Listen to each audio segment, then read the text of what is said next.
Greetings and salutations, travelers. Welcome back to the Inn of Planar Crossroads, and as always, welcome back to our Around the Hearth discussions. This time we are discussing, well, the title is Dreadful Items. And it was a suggestion by Levi, even though he couldn't be here this time. It was a discussion topic by Levi about using meta items in your game, things outside of the actual game world, or just maybe representations of things within the game world, in the real world, for you to use and mess around with and add to the horror and mystery and intrigue of the game. So, that's what we're going for this time. And before we get into that, let's get announcements out of the way. I'll go first, and then we'll do Skrat, and then Avenue Studios. So, I am Adam L. Spain with the Inn of Planar Crossroads. We hope that you've been enjoying our Mondays live at 11, and hopefully we've been doing some fun things to watch. I'm pretty sure that we've been doing some art things and stuff like that. I still, as of recording right now on a Saturday, I don't know what I'm doing on Monday specifically for the art, so we'll have to see. But it'll probably be art. So, that's the plan. I don't have a whole bunch of announcements.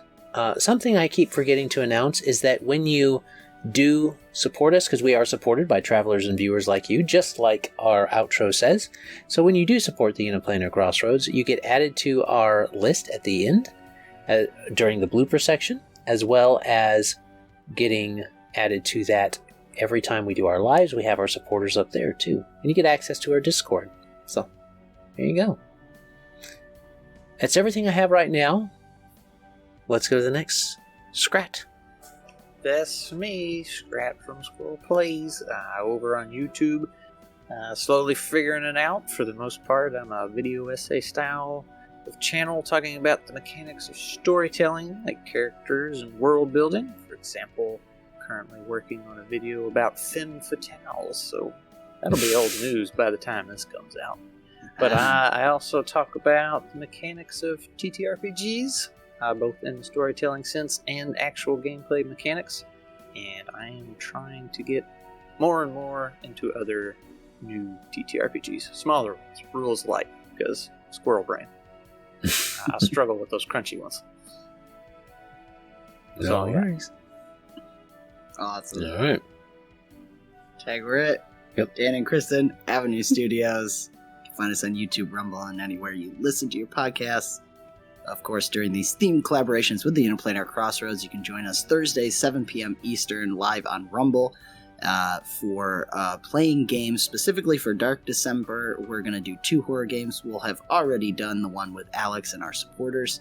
And so I'll shout out once again on December 28th, 7 p.m. Eastern on Rumble. We'll be playing a live game with Dennis from OKSDM. In his system Sagas, which the Kickstarter is coming out very soon. So hopefully get some eyes on that, check it out.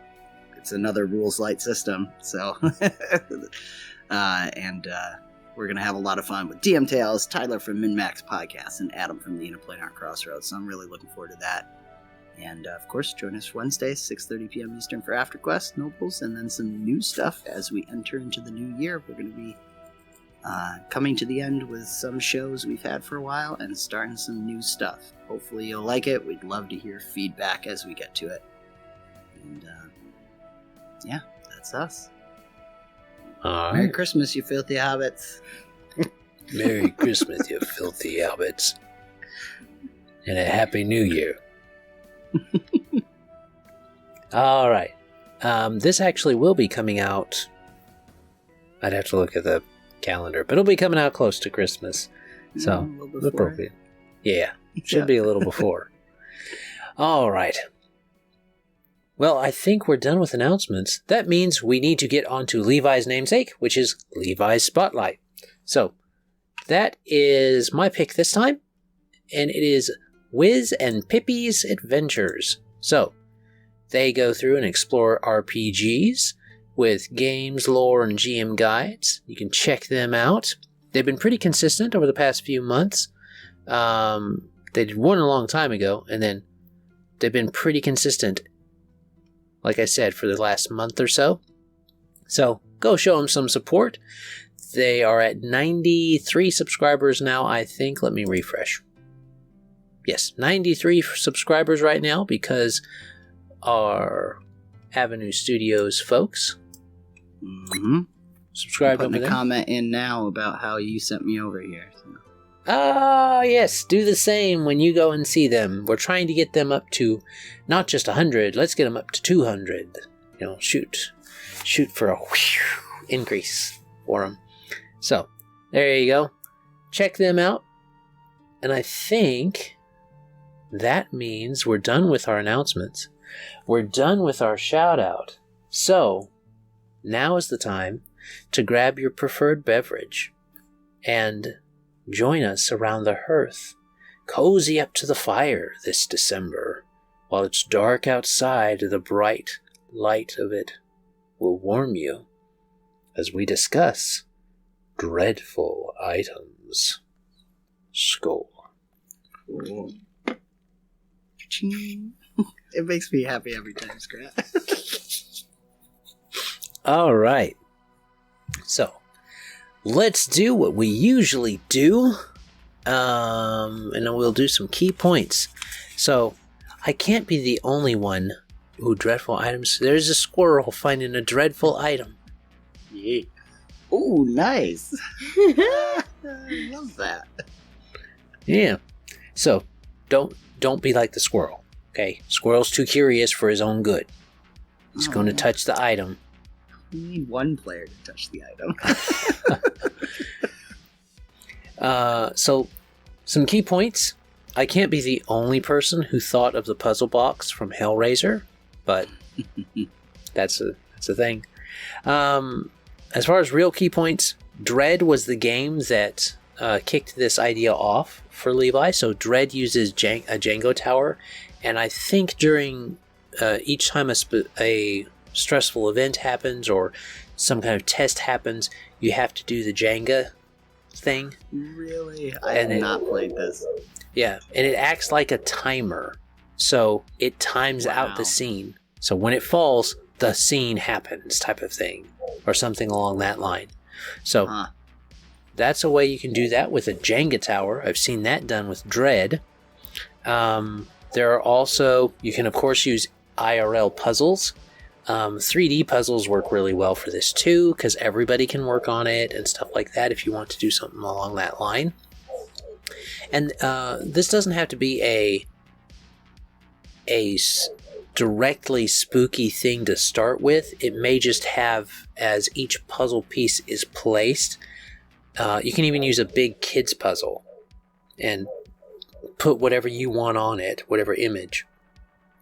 And each time the puzzle piece is placed, something affects the world, maybe, or something along that line. That's an option. Handouts are always good. Always love good handouts. And not just paper ones, but paper ones and items. Like if you're doing a kind of intrigue, investigation type of spooky game, like a Call of Cthulhu type of game is very much like that. Having a physical representation of the pin, this specific pin is in that world, and you're showing it to your players and they can look at it and stuff like that. That's a good way to do it. And then I thought of something while I was doing this. Take a real book and then mess around with it. And I don't like to mark in books that you read and stuff like that. So don't do it. I'm not advocating for defacing your perfectly good books. Okay? That's not what I'm saying. But maybe something like I thought of an almanac, but in it are notations that are like cryptic and esoteric, and maybe it's like a witch's almanac, this character had taken it and says, so it goes to the new moon on this particular time, and it says it has a note in this red or in this red ink or this blue ink or whatever color ink you want to use that says, here's best for sacrifice or something like that. Must have it by then, ... or something along that line, and it can allow you for clues within, and you can still give it to your players, and you can even age it if you want to, and it can act as a physical clue with a real book. And then do remember that antiques are your friends when it comes to these handouts.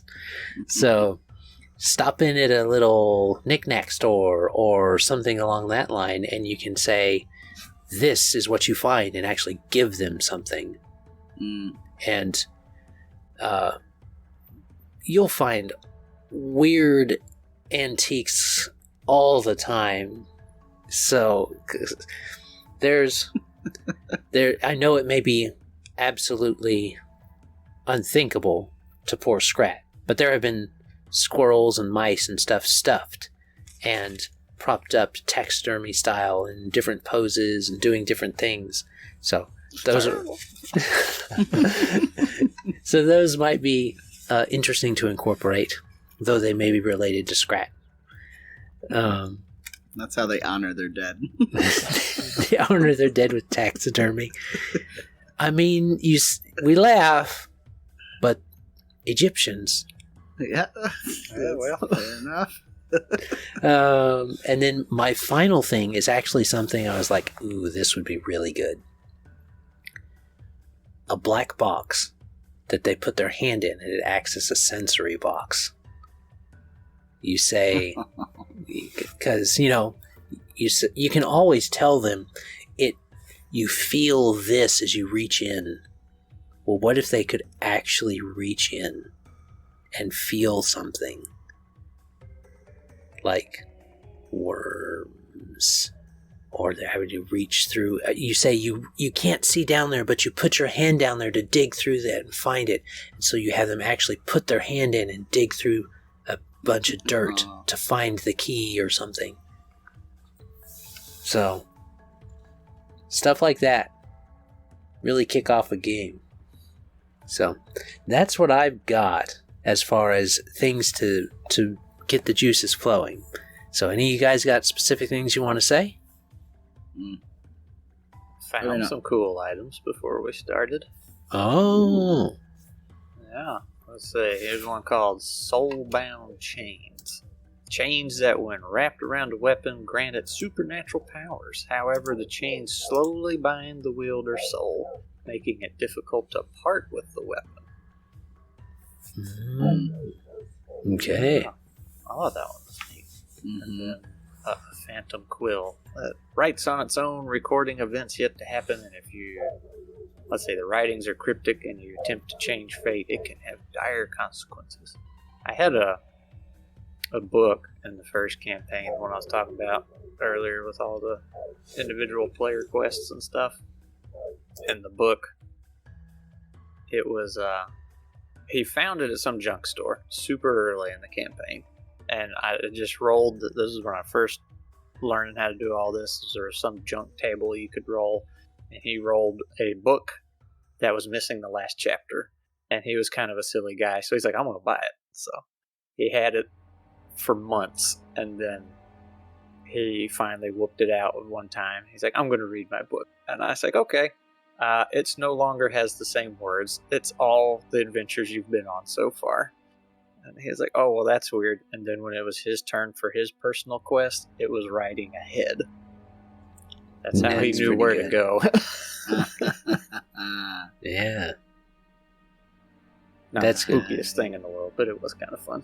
Very never-ending story type of thing. Yes. Yeah. I like that. And you can have, those are fun things you can have just props for. And those props. Right, I know, I was thinking like the chain and the quill. Yeah, that's really props. easy. Which is fun. Or, and from a VTT standpoint too, having the artwork, journal tabs. I love those little things. I did a murder mystery. I have this murder mystery one shot that I love. And in it, one of the items they can discover is the ripped out this letter that's been torn in half. So I actually wrote it out on some paper, hand wrote it, and then tore it and crumpled it. So at the table, when they find one half, they find it and it's ripped, and then I just have pictures of it that I use in the VTT. So if we're playing online, they can't finish reading it until they get the two pieces because it's literally ripped in half. Y'all and your fancy in-person nonsense. Yeah. Well, when we did the Night Has 1,000 Eyes, I had a little thing I did, and then I did the little eyes is what it was saying, over and over again. And then I took the photo, made it black and white so that it would be more like what you would see in the the year 2000, and I put it in there as this is what it looks like type of thing. Mm-hmm. And so you can still use physical props in a virtual setting. Of course, in a virtual setting, you can just type into Google weird antiques and then just take some of those images and put them in there and like, this does this thing, this does that thing. I think this would work good for that. So that's also good ways to do it. I love those, even in the virtual tabletop. I mean, nothing's going to be the same as handing a physical item, certainly, but when pop-up showed a player and it's got an actual picture for the item and stuff or something, or like you say, just especially if you're just playing with your friends, Googling images of actual items rather than even artwork, just adds a little extra thing to it. That really helps with the suspension of disbelief. Mm-hmm. I was thinking about bringing it back to horror, like you could be handing out like little bones at certain points, and then they're like, what are these? Why are these happening at certain points? And it's just, it represents people from the town that are dying because you're not solving this fast enough, and then you find out at the end what those all meant. And you can do that virtually too, just like picture of a bone. Yeah. And they're like, I just don't understand. A bone counter. A bone counter, yeah. That's a good idea. Mm-hmm. And I was thinking too, we've already mentioned it a little bit in the previous chats. It doesn't have to be super complicated too. Just index cards with some stuff on it is exciting, or a handwritten letter, stuff that you can whip up really fast. Again, this is in person. Handing something to somebody, just it's awesome, and I always like it as a player too. And then on the flip side for VTTs, getting those journal notes is so fun if you actually can walk over and like, you open this chest, here you go, and all of a sudden it pops up on your screen there. That's awesome. Well, and Foundry has, I'm not sure if it's a module you have to install or not, but it has that thing where you can click on things that are on the map and it brings up an entry. Yeah. So they could be looking around and you can say, well, what about this thing in this drawer? And you can say, click on it. Click on the dresser. And you click on the dresser, they've investigated the dresser and they find this thing and it pops it up. So you can do that in your VTT. If I did that once, my players would be clicking everything. Yeah. I just hear it through the mic. Click, click, click, click, click, click, click. Yeah, that's a fair point. You probably want to set the precedent, like, it's unique things, and I'll tell you when it's going to be activated. For sure, yeah.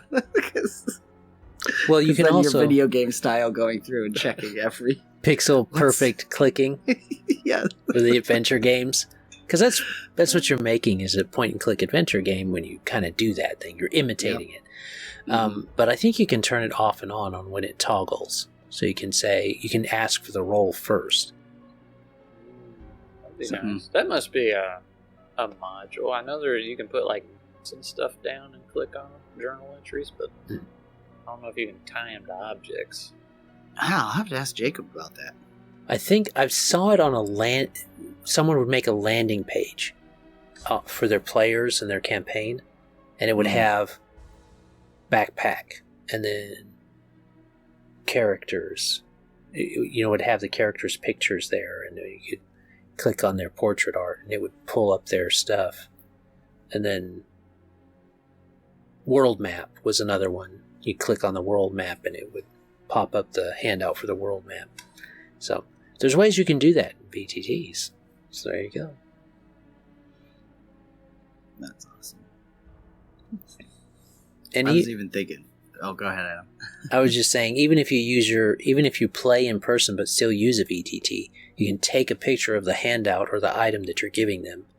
Yeah. And put it in the VTT anyway, so that it's there for them to look at and reference. Mm-hmm. Absolutely. I was thinking about one, a little more silly thing. It's more like setting the ambience, but like, I love doing like themed drinks or themed snacks and stuff like that, even just to get in the mood, which I think horror lends itself very well to theming, depending on what you're doing. Eyeball marshmallow treats and stuff like that. Yes. Gelatinous cube with, which is just like Jello shots or just Jello, depending on your tastes, and putting the skeleton candies in there. Yeah.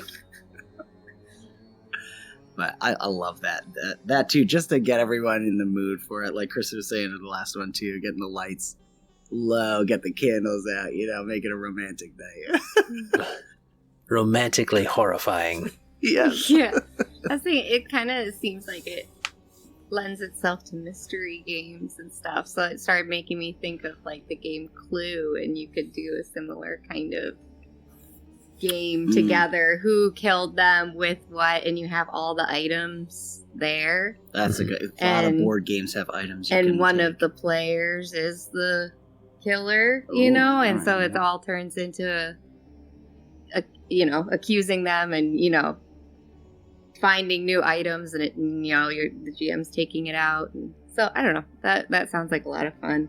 Mm-hmm. It's like Among Us, right? That's kind of. But I was just sitting here wishing I had the soundboard feature and could play the sound. Yeah. Yeah. What's the one I always tease everybody? It's like, that was werewolf, right? It's the same thing. It's just wolf. Wolf, yeah. Anyways, I was teasing some of the younger kids. It's like, this game's been around forever. You guys didn't invent it. Yeah. Well, there was a movie. Just set it in space. Yeah. Or whatever. There was a movie that actually did that. That was called Wolf, and they did that, but it had a twist with it that people were actually dying. So. It was okay. I mean, it wasn't amazing. We say that a lot on here, you guys. Yeah. We've watched a lot of okay movies. Not amazing. You want a good movie like Dark City, that's good. Or, Lord of the Rings trilogy, or stuff like that. That's good. Extended edition only. Extended edition. Yeah. If you're going to watch an epic, it needs to be 12 hours long, Mm-hmm. Agreed. You I put it on. The theatrical. I kind of am like that too now. I've watched the extended too many times.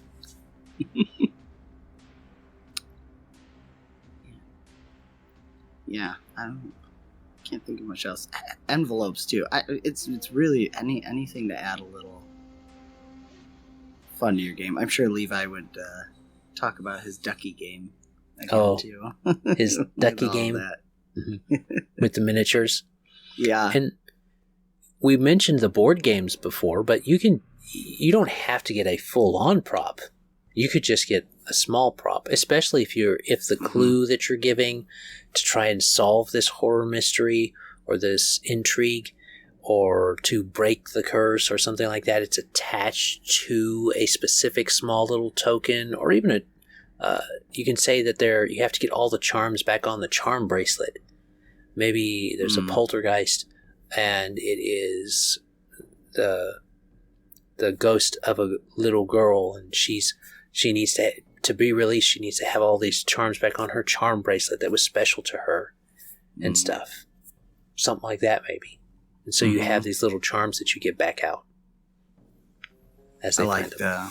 I like that. I was thinking about too, if you're playing something, going back to the Cosmic Horror, where if you're playing in a system that has insanity levels, or you're looking at your mental breakdown, even beads, like I have all those beads from some of the TCGs I've played, and having those, so having an actual counter, a physical counter you can see leading up, kind of like your bones idea, but for like mental insanity, or you can actually see the holes in your emotional and mental strength breaking down, and having, as a GM, passing that out. You took another hit to insanity. Mm-hmm. Mm-hmm. You're one step closer, and you can actually physically see it. Start out with a bunch of little brain tokens or something, and you're taking them away. Ooh, taking them away. Oh, you know, it's kind of like a health bar, and then it's like your mental bar. So you wait until around Halloween time when they have the little brain candies or something like that. Yes. See? You just eat it. Yeah, I was going to say that, yes. So you actually, okay, this goes a little into the next one, which is comedy horror, but you actually tell your players, okay, you can either leave your candies there to represent your sanity, and then eat them when you lose a sanity, or you can sacrifice some of your sanity and eat it. see who gives up. Yeah. Austin would be torn. He'd want the candy, but then he'd also want to win. So. No, that's a really great idea. And I was thinking too, when you were talking about the Jenga thing with that Dread game, which I got to look up. That's awesome. But just sand timers. I mean, it's kind of general for games, but sand timers can be great. Mm-hmm. It's also another one of those things you could just stick it out there. It's actually not timing anything. just stress them out. Yeah. Well, I was also thinking like making a card tower or something, and while you're playing, I don't know, because it was going off of that like anxiety of it falling kind of thing, and you know, stuff does happen if it does fall, or yeah. Yeah, that's really interesting. Mm-hmm. And using games within games is another thing that can be done when we're talking about increasing that stress level, or simulating that dreadful type of feel in a horror game.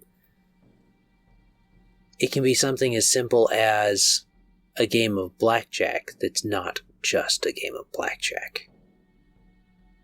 So you can do this. I think Powered by the Apocalypse has this built in as a feature where you have flashbacks to things that happened before, leading into what's happening right now. But you don't have to have that directly in your game to actually be doing that. You can do that retroactive stuff in any game. So maybe as this game of blackjack is playing out, each time a card goes out between the dealer and the player that's in that moment, in that scene, another thing happens in the past leading to that. And you get to see how that's going. And it can determine whether the card's closer or further away from what you need. Or the card itself, depending on how much chance you want to involve. And how much you want to risk on your blackjack game, your fate in the blackjack, to be able to say, okay, I'm going to split here. I've got 2 10s. I'm going to split. Hit me. Big risk, big reward. Maybe for your characters. Maybe not.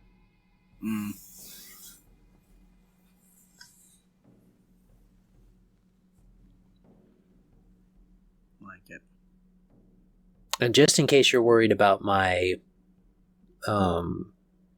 puzzle idea and it not working in your VTT, you can always import some PNGs and make them, I think you call them items or pictures or something like that. You classify them as that as you drop them on the board, and you just drop them on your landing page and let your players fiddle with them, try and fit them together, lay them, around and on top of each other. I think you can do that. So they could still be doing that while people are talking or something like that. They could be setting them together.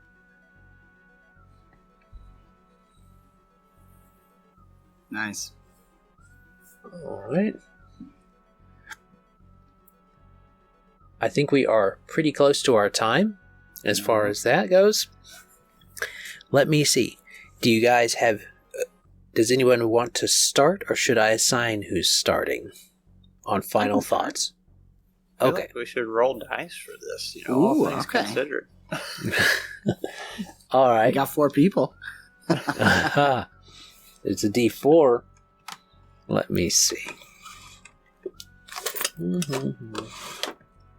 There's my boss dice. Ooh, he's getting that out.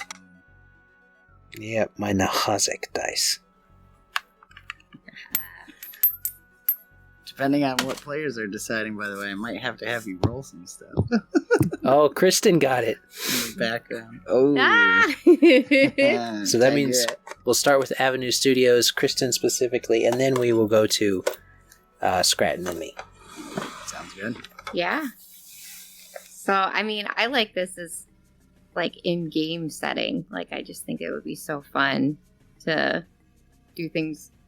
I like the brain idea, taking your sanity away and being able to physically see it and stuff, and being able to have the clue to the end presented at the beginning kind of thing, too. So, but then they need to figure out how it all pieces together. So, it's a fun idea. I like it all. Mm-hmm. I love it. I think my final thought is just you can go as little or as much as you want, have fun with it, lean into something you're good at too. It's just going to add it adds to the tone and the ambience and the meta level, pulling the player in, connecting the player to the character and the world.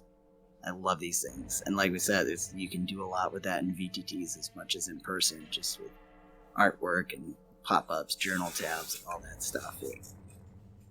It adds a level to the game that just it's not that much work. It really isn't, and it bumps your game up just a bunch. Even I've just handed out index cards before, like in Bomb Squad, the info you got, handed out some index cards, and it was just fun to actually get the index cards. And then they had to make a decision if they wanted to succeed on or survive something. I can't even remember now. It was like survive or get more information. And I held up the index cards they could have, but they're seeing the back of it, So it's like it's actually there and it's within reach. Are you going to choose to take it? It adds another level to it that's totally worth it. All right. What you got, Skrat? A whole lot of nothing. I misunderstood the assignment here. I thought dreadful items was like in-game items, not physical things to hand to players. So, I like those too, though. yeah, that's why I was like, hey, I got this cool list. But anyway,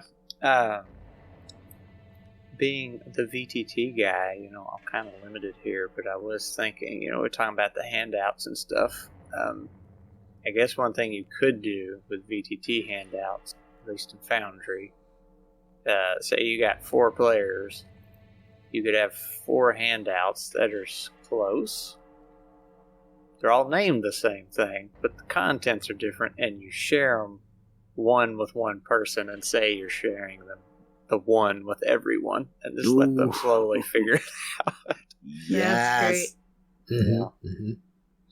That would be a good one. Wouldn't work for my group because they never read the handouts anyway. Well, you just make it important. You just say, "Oh, hey, you guys didn't read the handout. I gave y'all handouts. You would have known. Yeah, you would have known. You would have known that you would have known the bad guy had 50 different footmen with him on this mission if you'd have read the handout." If only. I love that. Put the answer to everything in the middle of the paragraph and see if they actually read the whole thing. Well, let's see. Now that I'm thinking, so the first campaign we did, I feel like I've done this a couple times. The handout, I gave them, it was a riddle. In the first campaign, they were hearing, there's a couple different things they had to do, but it resulted in them getting this poem recited to them. I'm like, okay, here's the handout. so you don't have to write it down and remember yourself. The handout was the actual solution. It was the number. They had to come up with a number, and it was the number of words per line. Ooh, like nice. each line. So the handout was how they knew how to break it down, where the stop and start was. And I forgot what hint I gave them. It's in the handout. Like, you have what you need to figure this out. So, not a spooky curse thing, but it was a good use of a handout, I feel like. Yeah. I'll have to remember the different ones, though. The same name, different contents. Yeah, that's a really good idea. Yeah. Mm-hmm. And you can do, there are different ciphers and stuff like that. This leads into my point a little bit. But maybe they all get the handout that they get, and kind of similar to what you did, but instead they have a list of numbers also, and those numbers are what the word is, if they count them, like 1, 2, 3, 4, 5, 6, 7, 8, 9, 10. That word is represented by a number on a different handout that they have. And if they take the two and they're like, okay, the fifth word, then the fourth word, then the fifth word again, then the sixth word, and then word 48, and then, depending on how big the handout is. And you can do that with anything. You could take a torn book page that you have, and all of a sudden you've got a key, you've got a secret message and a key, and they just have to figure out that out. And you can drop hints and stuff like that, things to help them figure that out, to try and not be consumed by the horror that seeks them, or something along that line. So, my final point, I guess, is where we are. And it, like I said, it comes from that a little bit, and there's lots of different cipher things you can use, and because you can manipulate PNGs on top of each other, you can have like a cipher wheel. You could do something like that, where it's 3 left or 2 right, and you have your A, B, C, D, E, F, G, and then on the inner wheel you have the symbol that is being represented in that. And you spin the center wheel to know where that corresponds to what letter in the English alphabet, type of thing. There are things you can do that way. Or you can do, and this works really well if you've got a specific thing you're wanting to represent, like a false language or something like that you're wanting to do.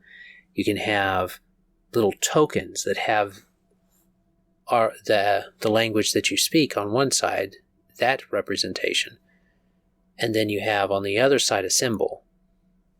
And so that goes back and forth, and there's this whole bunch of pebbles that they find. And if they bother to look through them, and you can do this even on a VTT, you can say, okay, here's a bunch of pebbles that you find, these are what's in the bag, or here's what's in the bag. And you take a picture of all the stuff on a bag. Or if you have it in real life, you can just give them the bag and say, this is all the stuff in the bag. And maybe it's just random things, but in those random things there's a bunch of pebbles and stuff, and some of the pebbles have that cipher information on the back of it, a letter on one side and then a cipher representation on the other. And as they gather those from the different bad guys, all of a sudden they gain a full cipher of what they have. And you can do that to help solve a runic mystery is really good with that.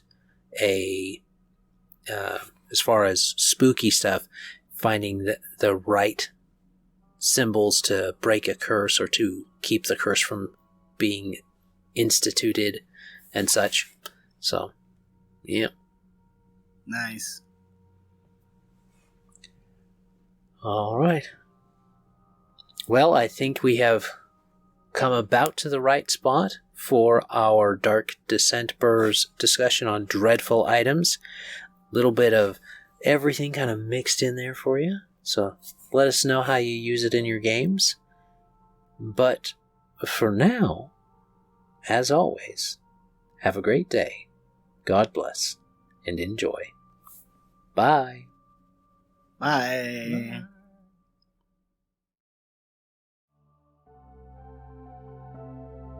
This content was made possible by travelers and viewers like you.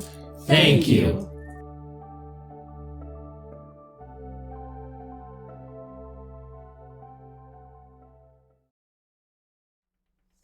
All right. Let's see. Yeah, I found that old rhyme I was just talking about. See, what really threw him for a loop was the first part was talking about numbers. It was 2s and 4s, nothing more, even 3s. It speaks with trees. And what's great is the numbers that ended up being this. There were 2 2s, 3 3s, and 4 4s. Nice. That's funny. All right, I'm going to check this one.